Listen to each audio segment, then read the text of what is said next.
Hey, good evening. I'm Dan Fitzpatrick here at StockMarketMentor.com, and it is Tuesday, March 10th. First of all, just a reminder, and we haven't really been pushing this. I don't know why. My bad. But I'm going to be in Las Vegas on Friday teaching at the Invest Like a Monster workshop. I apologize because typically I'm in the Saturday show. But this time I'm in the Friday show at 1 o'clock, which will be right after the market closes on Friday, or maybe it's at noon. I don't know. But anyway, I hope you show up there because it's going to be, I always love doing these conferences with Pete and John Najarian.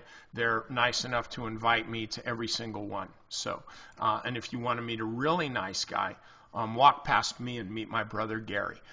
Anyway, so let's, and that's at the Bellagio in Las Vegas. I've heard that's a really nice hotel, but I know they had a lot of money stolen a while back by Brad Pitt and George Clooney. I don't know why they felt like they needed that money. So anyway, Apple, speaking of stealing money, look, the addition to the Dow Jones, please look at me average, was a bust for Apple. I mean, not that it just was what it was, which wasn't much. And then Tim Cook's presentation of the watch with Christy Turlington, who was a big hit with me, didn't really work either. So keep in mind that a lot of this move here has been in anticipation of this watch. And I have no feeling about whether this watch is going to be great or not. I know it certainly intrigues me, so I'll definitely be looking at it. Whether I'm going to buy it or not, I don't know. And my bet is, the reason I'm telling you this is, I doubt I'm the only guy that's saying, it's intriguing to me, I'll take a look at it, I might buy it, and I might not. I'm not the guy that's going to sit there in line in New York City in the freezing cold around the big square Apple there on the corner, on the Central Park corner across from the plaza. I'm not the guy that's going to sit there for 3 days so I can be first in line to get my watch. I have a job, so I can't do that. My point is that the response to this just from the market has been pretty tepid. So you have to respect that. If you can't wait for the new watch, great, you're the one. Good luck sitting there in the front, in the front of the store. My point is this: there's reality, and this is reality, or there is perception, and that would be like what you're thinking. So don't just sit here and be a fan of Apple. Now, with that said, this is how I would suggest trading it. First of all, the stock's in an uptrend. Don't short this thing, okay? Just don't short it. The time for shorting it was here at 130. Now it's 5 points lower. You probably want to start thinking about covering your short. Instead, I would do this. I might have already done this, but I'm going to do it again. I want to set a price alert because the way this thing is trading, and it's starting to pick up momentum, this is going to test 120, okay? If it doesn't hold at 120, it's still okay because the last set of lows was down at 105. So look at this. Just think about this because I'm trying to give you a sense of how this thing really trades. Okay, look at the lows. Low, low, low, low, low. I guess you could say these are lows. Oops, a lower low.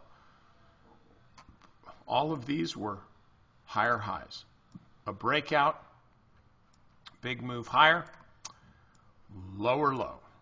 Lower low still, lower low, pull back, now another breakout.